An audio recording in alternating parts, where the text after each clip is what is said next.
Vijayasai Reddy Visakha MP పదవికి పోటీ చేసే అవకాశం ఉందా అంటే అవుననే సమాధానం వినబడుతోంది. గత కొంతకాలంగా విజయసాయి రెడ్డి విశాఖ కేంద్రంగా రాజకీయం చేయటం మొదలుపెట్టారు. ఒక రకంగా విశాఖను దత్తత తీసుకున్నారు. ఆయనకు విశాఖపై అంత ప్రేమ ఎందుకు?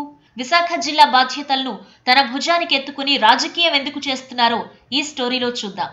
విశాఖ జిల్లాలో వైకాపా బలహీనంగా ఉన్న సంగతి తెలిసిందే. ముఖ్యంగా గ్రామీణ ప్రాంతాల్లో ఆ పార్టీకి పెద్దగా పట్టు లేదు. దానికి తోడు కాపు సామాజిక వర్గం ఎక్కువగా ఉండడం కూడా ఆ పార్టీకి అంతగా కలిసి రావటం లేదు. వచ్చే ఎన్నికల్లో విజయం సాధించాలి అంటే విశాఖ చాలా కీలకమనే చెప్పాలి. దీంతో అక్కడ స్థానిక నాయకత్వంపై విజయసాయిరెడ్డి గురిపెట్టారు. తెలుగుదేశంపై అసంతృప్తిగా ఉన్న నేతల్లో కొందరిని ఎంపిక చేసి పార్టీలోకి ఆహ్వానించే విధంగా విజయసాయిరెడ్డి అడుగులు వేస్తున్నారు. ఇటీవల జగన్ యాత్రకు సంఘీభావంగా విశాఖలో పాదయాత్ర నిర్వహించారు.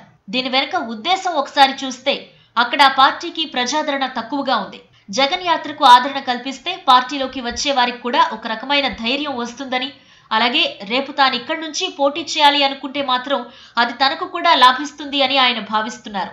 రాజ్యసభ ఎంపీలకు ఏదైనా జిల్లాను ఎంచుకుని నిధులు ఖర్చు చేసే అవకాశం ఉంటుంది. దీనిలో భాగంగా ఆయన విశాఖ జిల్లాను ఎంచుకున్నారు. దీన్ని బట్టి చూస్తుంటే ఆయన విశాఖ ఎంపీగా వచ్చే ఎన్నికల్లో పోటీ చేసే అవకాశం ఉందని రాజకీయ విశ్లేషకులు అభిప్రాయపడుతున్నారు. అలాగే అనకాపల్లి ఎంపీ స్థానంపై కూడా విజయసాయిరెడ్డి కన్నేశారు. అక్కడ ఎలా అయినా గెలవడానికి పావులు కదుపుతున్నారు. ఇందుకోసం మాజీ మంత్రి కొణతాల రామకృష్ణను పార్టీలోకి తీసుకునేందుకు ప్రయత్నాలు ముమ్మరం చేశారు. అయితే రాజకీయ విశ్లేషకులు భావిస్తున్నట్టు భాజపా వైకాపా మధ్య పొత్తు ఉంటే వైజాగ్ నుంచి ఇంతకు ముందు గెలుపొందిన కంభంపాటి హరిబాబు ఈ సీట్ ఆశిస్తారు. అలాగే అంతకుముందు ఇక్కడ 2 సార్లు గెలుపొందిన దగ్గుబాటి పురంధేశ్వరి కూడా ఈ స్థానంపైనే ఆశలు పెట్టుకున్నారు. సో ఇప్పుడు విజయసాయిరెడ్డి కూడా పోటీ పడితే ఆ 2 పార్టీల మధ్య పొత్తు కుదిరితే టికెట్ కోసం పోటీ ఇంట్రెస్టింగ్ గా ఉంటుంది. ఈ వీడియో మీకు నచ్చినట్టయితే లైక్ చేయండి, షేర్ చేయండి. మరిన్ని ఇంట్రెస్టింగ్ వీడియోస్ చూడడానికి మా ఛానల్ కు తప్పక సబ్స్క్రైబ్ అవ్వండి.